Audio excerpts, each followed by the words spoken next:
Hello everyone. তো আজকে আমি বানাচ্ছিলাম আমসত্ত্ব। তো আমি এই ফার্স্ট টাইম বানাচ্ছিলাম, যেহেতু বাড়িতে বাচ্চা আছে। তো মাম্মাও দেখলাম পছন্দ করে। তো কিছু পাকা আমও ছিল, তো ভাবলাম আমসত্ত্ব বানিয়ে রাখি।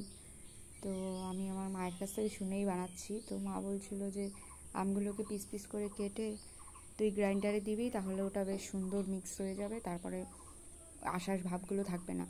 তো আমি গ্রাইন্ডারে দিয়ে ওটাকে মিক্স করে তারপরে উনুনে জ্বালাতে নিয়ে এসেছিলাম। উনুনে এই কারণেই নিয়ে এসেছিলাম যে ওটা অনেক টাইম লাগে, তো অনেকটাই গ্যাস লাগে সেই জন্য।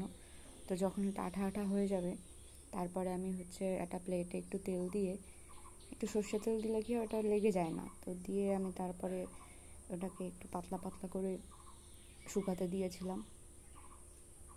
যার যেরকম ইচ্ছা দিতে পারো, কেউ একটু ঘন করেও দেয়, ঘন করে দিলেও ভালো লাগে।